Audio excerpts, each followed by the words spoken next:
الحمد لله رب العالمين والعاقبة للمتقين والصلاة والسلام على من كان نبيا وآدم بين الماء والطين وعلى آله الطيبين وأصحابه الطاهرين أما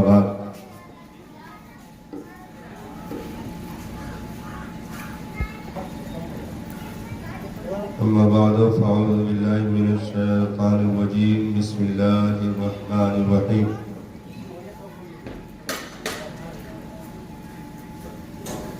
إنما يريد الله ليذهب عنكم الرجس أهل البيت ويطهركم تطهيرا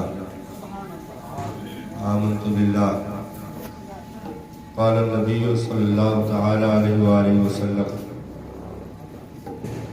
أهل بيتي كسفينة نوح من ركبها نجا ومن تخلف عنها فغرق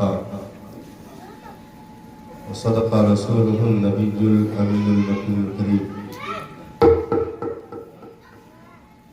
درود پاک کا ہدیہ پیش فرمانے اللہم صلی علی سیدنا شفیعنا حبیبنا مولانا محمد المعظم الجود والکرم وآلہ وآصحابہ بارک وسلم. الحمدللہ آج یہ مراد کی مشترکہ خوشبختی ہے کہ دارالعلوم کے صحن میں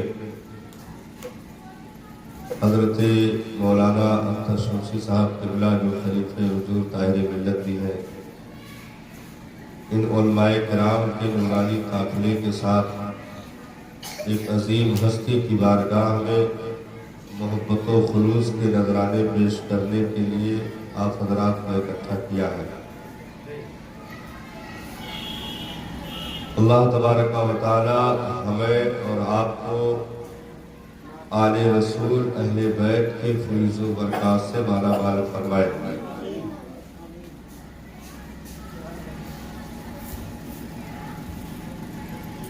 سرکار طاہر ملت کی مقدس ذات جو اسلاف کا ایک مقدس نمونہ بھی، بزرگوں کی زندگی کا آئینہ بھی، سیرت مصطفی سے متصف عظیم چمکتا ہوا ہیرا بھی،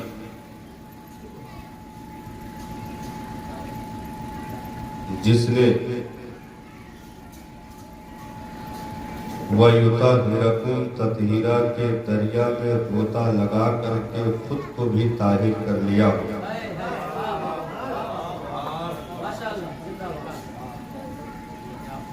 اور جو ان سے قریب ہو وہ بھی طاہر ہو جائے.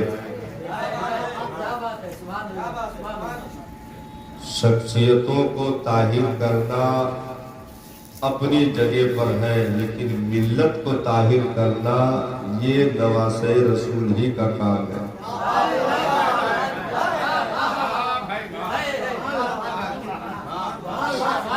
شخصیتوں کو طاہر کرنا اپنی جگہ پر ہے، لیکن ملت کو طاہر کر دینا یہ وہی کر سکتا ہے جس کے رگوں میں مصطفیٰ جان رحمت کا پاکیزہ خون دوڑ رہا ہو.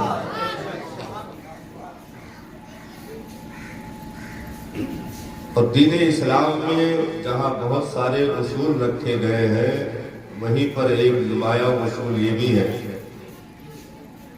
کہ چھوٹی چیزوں سے قربت بڑی چیزوں کے عشق کا پتہ دیتی ہے. چھوٹی چیزوں سے محبت بڑی چیزوں سے محبت کا پتہ دیتی ہے. اسی لیے اسلام نے ایسے پتھر کو بھی محفوظ کر دیا، ایسے پتھر کو بھی محفوظ کر دیا جس پر ایک مرتبہ محبت کے ساتھ کبھی مصطفیٰ جان رحمت کے لب لگے تھے. یہ یاد رکھیے گا، چھوٹی چیزوں سے بڑی چیزوں کی عشق کا پتہ چلتا ہے. تو ایک پتھر کو کعبہ کے کمر میں نصب کر دیا گیا، صبح قیامت تک کے لیے بوسہ گاہ مومنین کر دیا گیا۔ بنیادی وجہ صرف یہی رہی کہ ایک مرتبہ نبی نے محبت سے اسے بوسہ دے دیا تھا، چوم لیا تھا۔ تو قیامت تک امت جھکتی رہے گی، چومتی رہے گی۔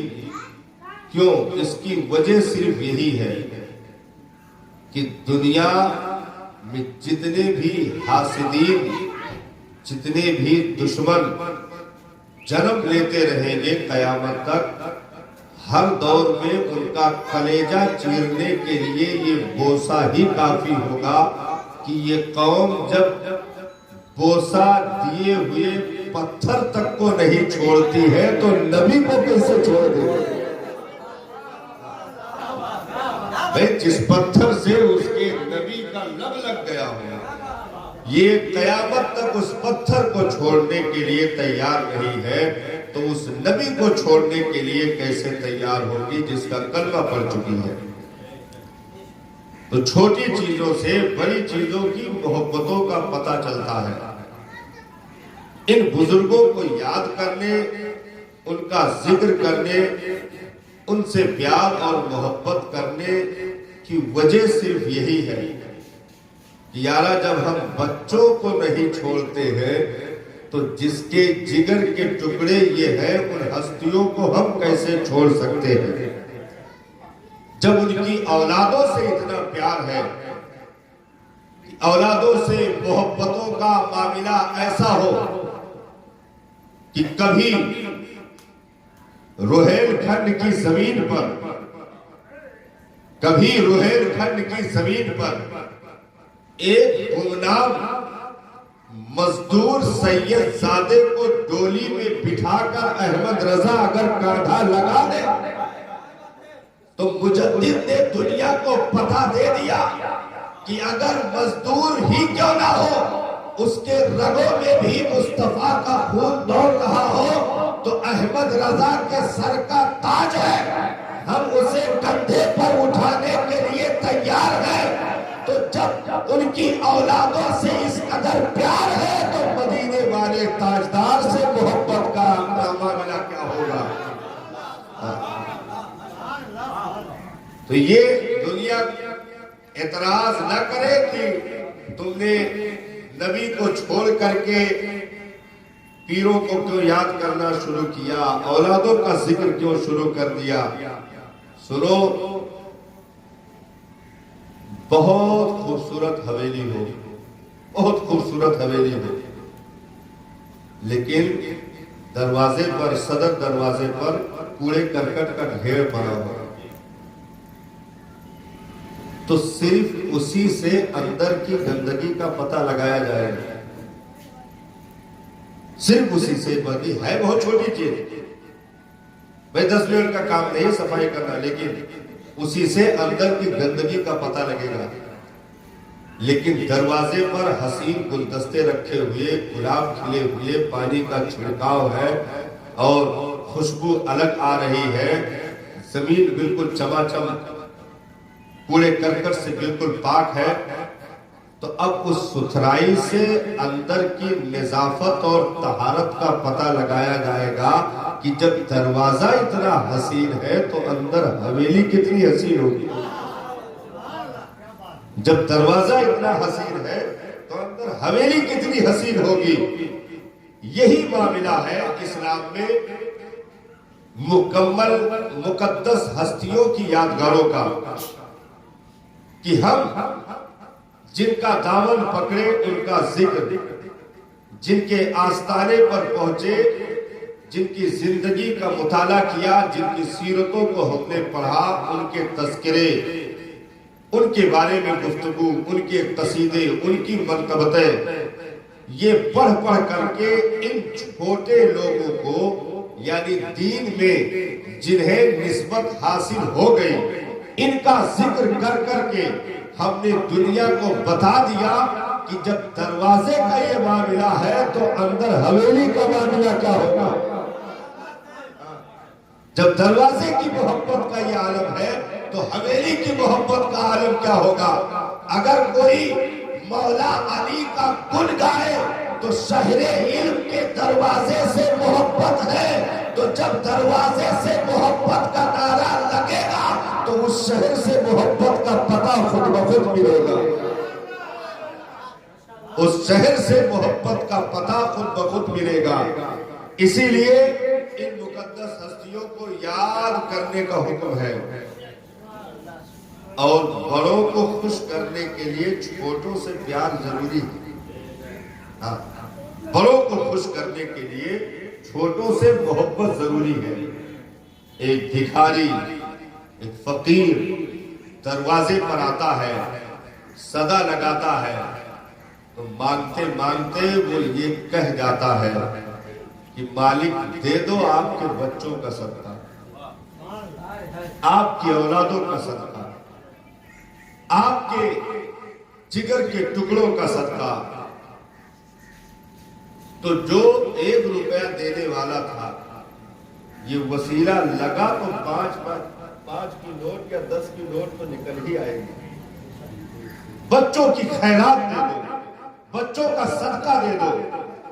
تو یہ مانگنے والے منگتے نے طریقہ بتا دیا کہ بڑی حویلیوں پر چھوٹی چیزوں کی نسبتیں اگر لگا دی جائے تو عطاؤں میں اضافہ ہوتا ہے۔ ہم نے مدینے والے کے چوکھٹ پر اپنی گدائی کا ہاتھ پھیلایا تو ان لالوں کا صدقہ ہم نے مدینے والے سے مانگ لیا کہ میرے آقا ذرا عطا کرے، میر طاہر ملت کا صدقہ دے دے۔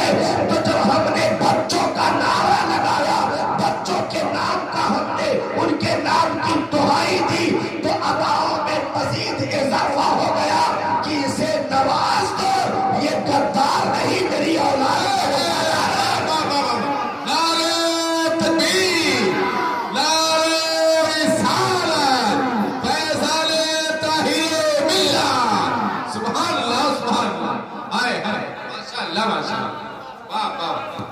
اور بڑی چیزوں تک پہنچنے کے لیے چھوٹوں تک پہنچنا ضروری ہے۔ آپ ڈائریکٹ نہیں کر سکتے، چاہے دنیاوی معاملہ ہو چاہے دینی معاملہ ہو۔ آپ بڑی چیزوں تک پہنچنے کے لیے جب تک چھوٹی چیزوں کا وسیلہ نہیں لیں گے اس وقت تک بڑی چیزوں تک رسائی نہیں ہو سکتی ہے، ممکن نہیں ہے۔ رب کی ذات کی معرفت تک اگر رسائی حاصل کرنی ہے تو مصطفیٰ جان رحمت کی ذات تک رسائی پہلے ضروری ہے۔ اگر ان کی ذات تک رسائی چاہیے تو ان کی آل اولاد تک رسائی ضروری ہے، ان کے خلفاء تک رسائی ضروری ہے، اور اگر وہاں تک رسائی چاہیے تو جو ان کے پیارے ہیں، ان کے چہیتے ہیں، وہاں تک رسائی ضروری ہے۔ یہ کبھی نہیں ہو سکتا کہ آپ چوکھٹ پر کھڑے ہوئے دربان سے دشمنی کر لیں اور مالک سے محبت ہو جائے، کیونکہ دربان ہی تو پتہ دیتا ہے کہ اندر کی خیریت کیسی ہے۔ یہ کبھی نہیں ہو سکتا کہ دربان سے دشمنی ہو اور اندر مالک سے محبت ہو جائے۔ نانا، تمہیں رسائی کا طریقہ دربان ہی بتائے گا، تمہیں رسائی کا طریقہ دربان ہی بتائے گا۔ اسی لیے جبریل نے قیامت تک کے لیے ایک عقیدہ دے دیا کہ مصطفیٰ کی بارگاہ میں دلارے بننے کے لیے جبریل اپنی اصلی صورت میں نہیں آتے تھے، بلکہ جو نبی کے دلارے صحابی ہیں حضرت دہیا کلبی کی صورت میں جبریل آیا کرتے تھے کہ وہاں تک پہنچنا ہے تو ان نوکروں تک پہنچنا ضروری ہے۔ اسی طریقے پر اگر تاجدار کائنات تک پہنچنا ہے تو ان کی چوکھٹ کے نوکر طاہر ملت کے چوکھٹ پر پہنچنا ہے۔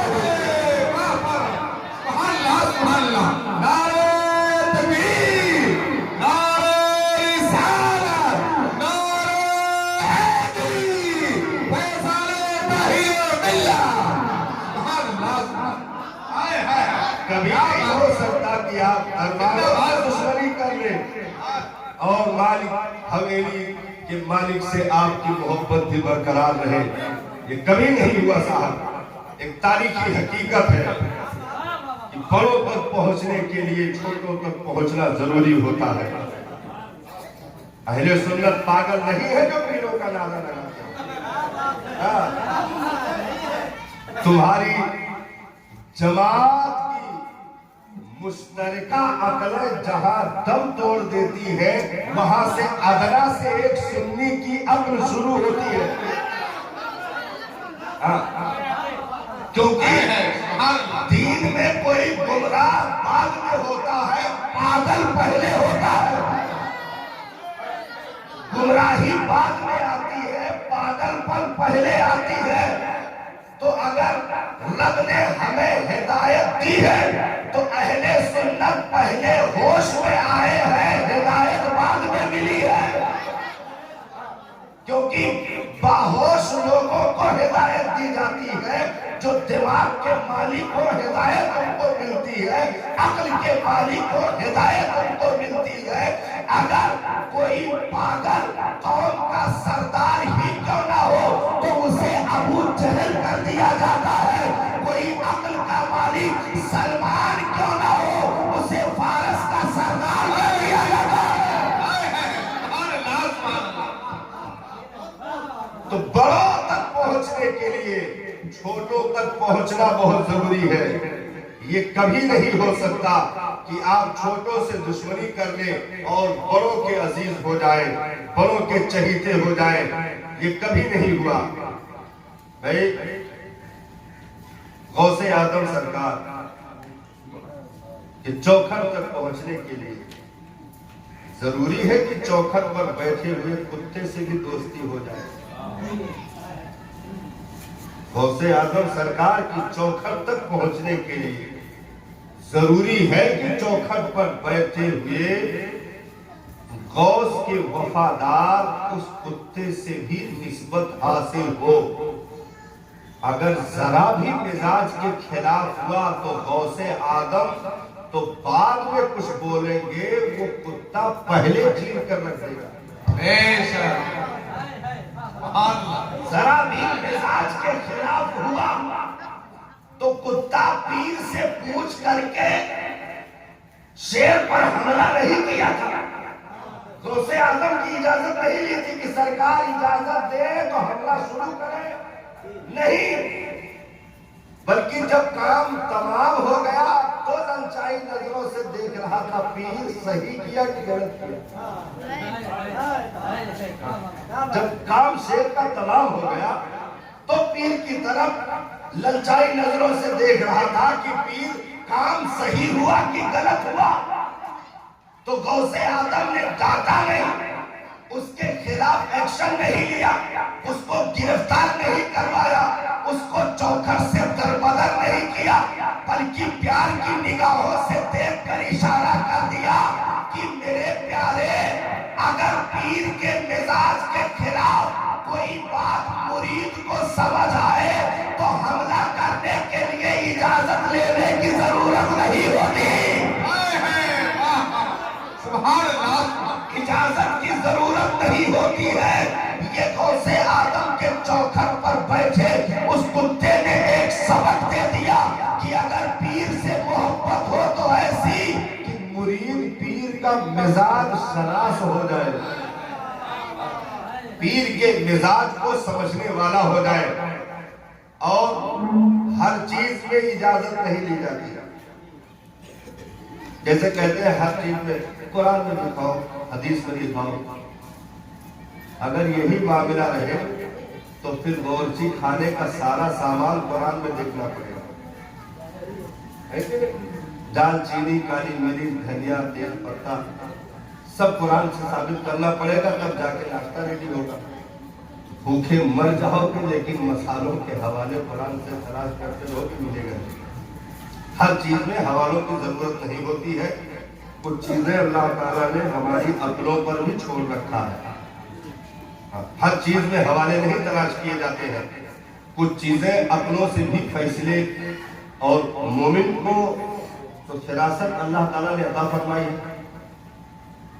اتقوا بفراست المؤمنین، مومن کی فراست سے ڈرو، کیونکہ وہ نور الہی سے دیکھتا ہے، نور الہی سے دیکھتا ہے. تو ہر چیز میں دلائل کی ضرورت نہیں ہوتی ہے. ایسے ہی محبت بھی دلیلوں کی محتاج نہیں ہوتی ہے. محبت، عشق، یہ دلیلوں کے محتاج نہیں ہوتے ہیں.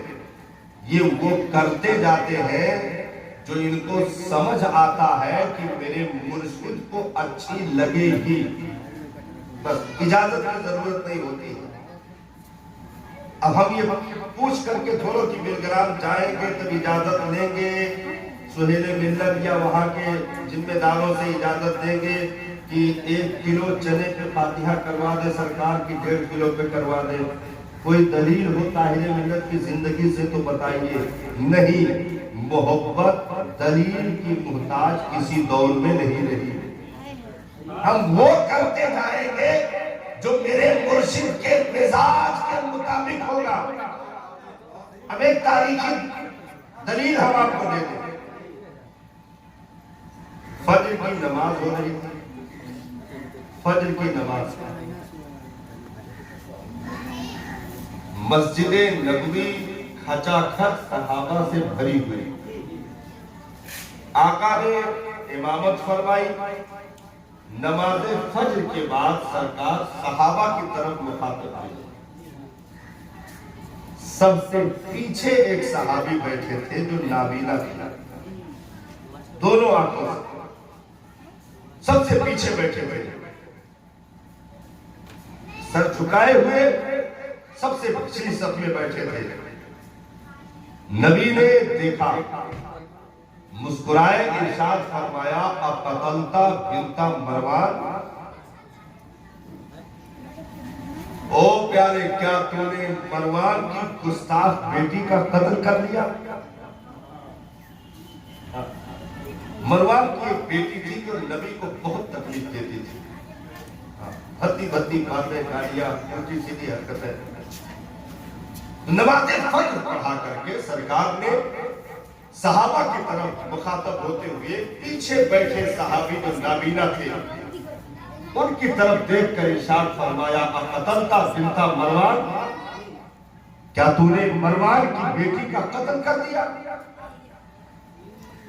خنجر بغل میں چھپائے ہوئے تھے، ابھی تک لہو ٹپک رہا تھا، ابھی تک خون رس رہا تھا. انہوں نے عرض کی سرکار آپ کی گستاخی کرے مجھے گوارا نہیں تھا، پہلے مار دیا، میں نے مار دیا.